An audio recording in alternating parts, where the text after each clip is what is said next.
sekitar jelang akhir tahun-tahun 70-an gitu. Saya diminta untuk bicara tentang Shivaratri. Waktu itu masih yang namanya TV itu baru TVRI ya. Dan saya kira waktu itu baru pertama kali bahwa kita memberikan satu pemahaman baru tentang Shiva. Shiva bukan sebagai perusak, tapi sebagai pendaur ulang. Saya kira rekamannya juga masih ada, cuma mungkin dalam bentuk VHS atau apa.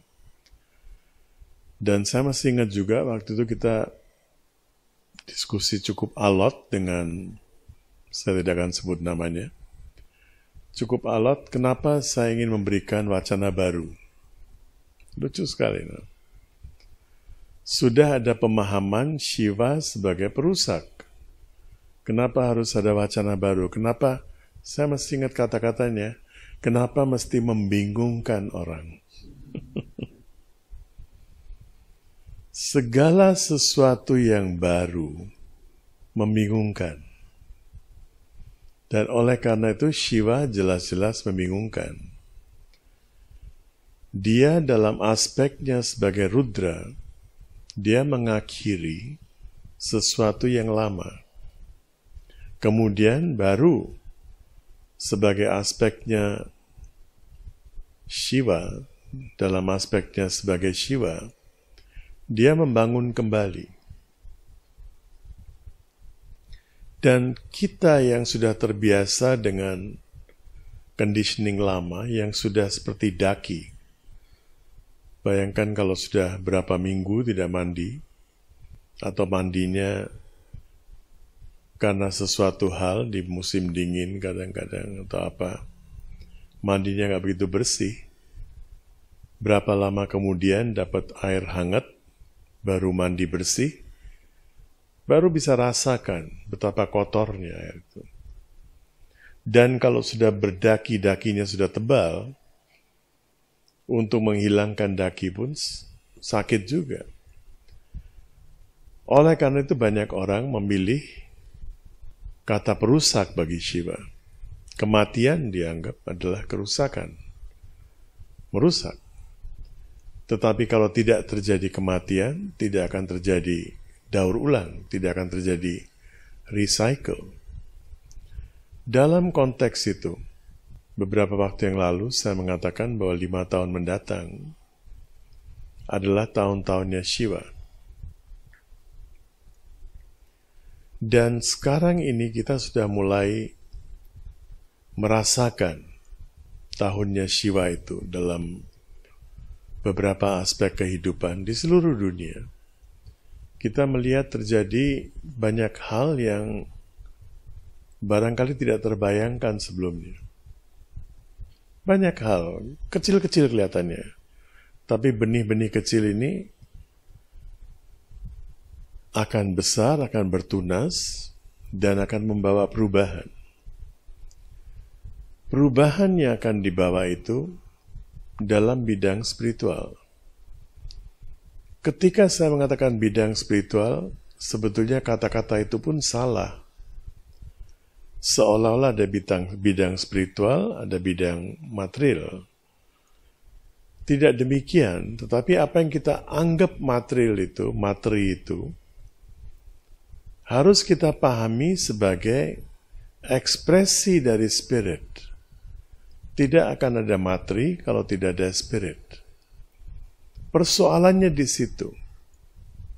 Sementara kita menganggap materi itu sebagai sesuatu yang terpisah dari spirit, sehingga banyak orang sampai sekarang pun bicara tentang balancing, tentang bagaimana membawa keseimbangan antara kehidupan materi dan kehidupan spiritual. Ini adalah kekeliruan, inilah pandangan materialistik. Pandangan materialistik adalah ketika kita melihat materi terpisah dari spirit. Ini adalah kehidupan sekuler saya, kehidupan bisnis saya, kehidupan profesi saya. dan datang ke sini meditasi, inilah kehidupan spiritual saya. Di sini letak kesalahannya, kekeliruannya.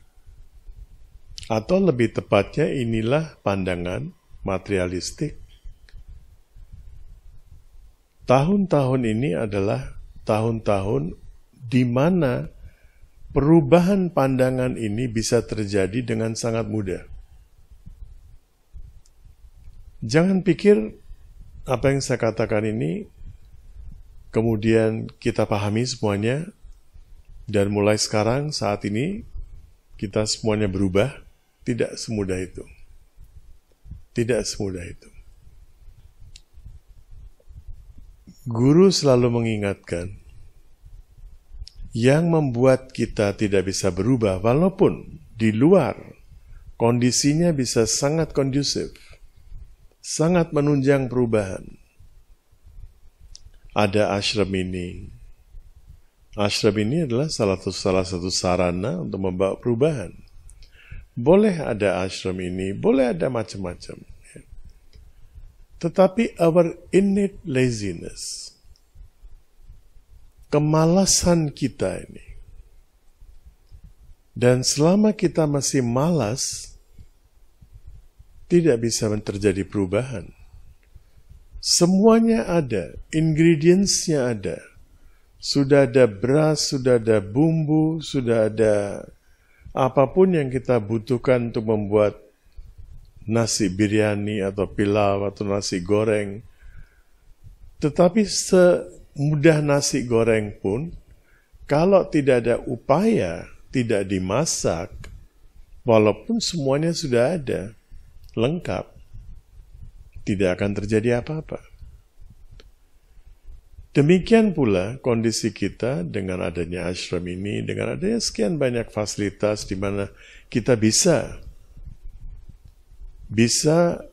membawa perubahan dalam hidup kita, tetapi karena malasnya kita. Dan malasnya kita itu dimulai dari mana? Dimulai dari fisik. Fisik kita. Kadang kita sakit kepala, kadang sakit perut, kadang sakit gigi, kadang sakit kaki. Ya, yang namanya badan itu sedikit saja kesleo kaki kan sakit. Tetapi karena kemalasan kita, sakit yang kecil pun menjadi besar. Kita bisa amplify. Bayangkan, malam ini saya ada di sini, semua orang tahu saya di sini. Berapa orang yang hadir? Berapa yang hadir? Dan kita sudah bicara tentang Years of Shiva. Tanggal berapa kita bicara? 31 ya? 31 Desember kita bicara jelang tahun baru. Baru 2 bulan kita bicara. Dan semua orang tahu hari ini Mahashivratri.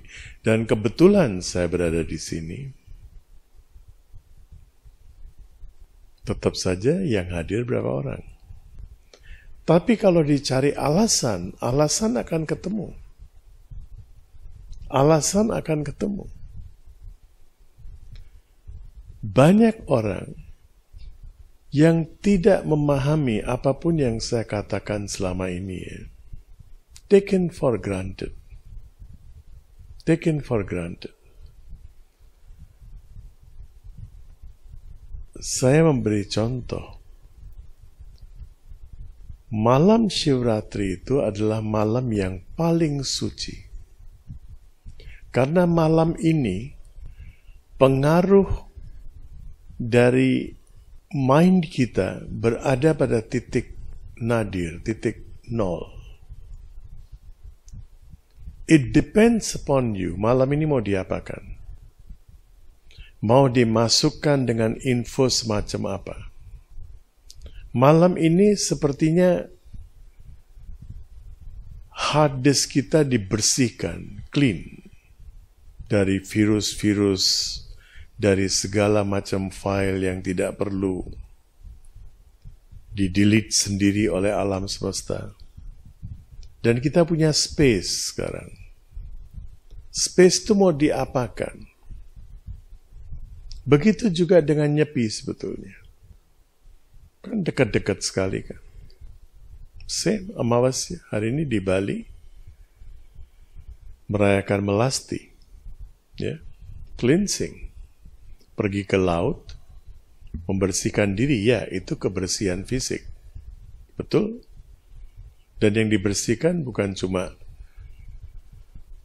badan, tetapi juga pusaka dan ya ada pratima, ada apa dibersihkan. Itu simbolik. Itu simbolik. Membersihkan pratima, membersihkan pusaka, simbolik. Yang perlu dibersihkan adalah tubuh. Tubuh yang paling kasar, yang kasat mata sekarang bisa kita lihat, ya itu dibersihkan dengan garam. Dengan garam, makanya air laut. Tetapi di balik itu, yang sesungguhnya dibersihkan adalah mind. Dan Shiva ini adalah the Lord of Mind. Someshwara, ya. Munde. Man juga berarti pikiran, mind. Dan ada icon, ada lambang crescent, moon. Apa bahasa Indonesia? Bulan sabit. Bulan sabit berarti pengaruh terhadap mind sangat kurang. Kalau full moon, pengaruhnya besar. Bulan ini adalah the darkest night. Malam yang paling gelap di antara 12 malam dalam setahun. Oleh karena itu disebut Mahashivratri. Setiap bulan, Amawasya yang disebut Tilam di Bali, itu adalah Shivratri. Tapi dalam 12 bulan itu, malam ini adalah yang paling minim. Dan ketika malam ini kita mau mengisi mind kita dengan sesuatu yang berharga, daya serap dari mind itu luar biasa. Luar biasa. Dulu saya ingat, kalau setiap Shivratri itu, suami selalu mengatakan, malam ini adalah malam Linggodbhavakara. Malam lahirnya Lingga. Lingga adalah lambangnya Shiva. Malam ini kita bisa melahirkan Shiva dalam diri kita masing-masing. Berarti kita bisa mengakhiri segala sesuatu yang selama ini membebani kita dan mengisi dengan baru. Kenapa saya mengatakan 5 tahunan? Malam ini adalah malam pertama. Dan suami mengatakan, guru mengatakan,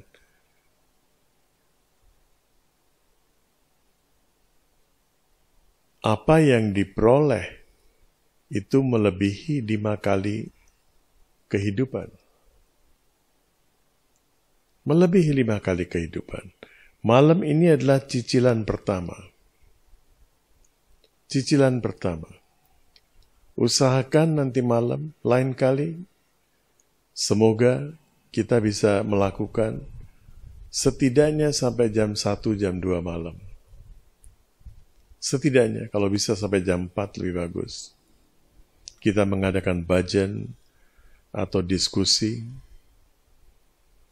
Tetapi hal-hal seperti ini saya sudah menjelaskan secara garis besar. Ya. Jangan lagi menunggu dari saya. Come up with a proposal. Bapak, what should we do? Sekarang ini Shivratri, mau diapakan? Kita siapkan. Kebetulan saya hari ini ada di Jakarta. Come up with a proposal. Banyak orang di tempat kita, apalagi di Bali, adalah pemuja Shiva. But we do not understand, kita tidak paham maksudnya apa. Bukan cuma pemuja kita melakukan arti. Tidak. Pemuja Shiva berarti dia harus siap sedia untuk daki pikiran dan perasaannya dikorek, dikeluarkan setiap saat. Setiap saat dia harus siap sedia untuk di-reconditioning, untuk di-deconditioning. Pengaruh dari pikiran menjadi sangat minim. So try, pulang nanti, jangan baca sesuatu yang akan menggelisahkan mind. Jangan menonton sesuatu yang menggelisahkan mind. Kalaupun tidak bisa sampai jam 1 malam atau jam 12 malam, tengah malam. Setidaknya sebelum tidur itu, jangan melakukan sesuatu yang bisa membuat mind agitated, gelisah. Keep your mind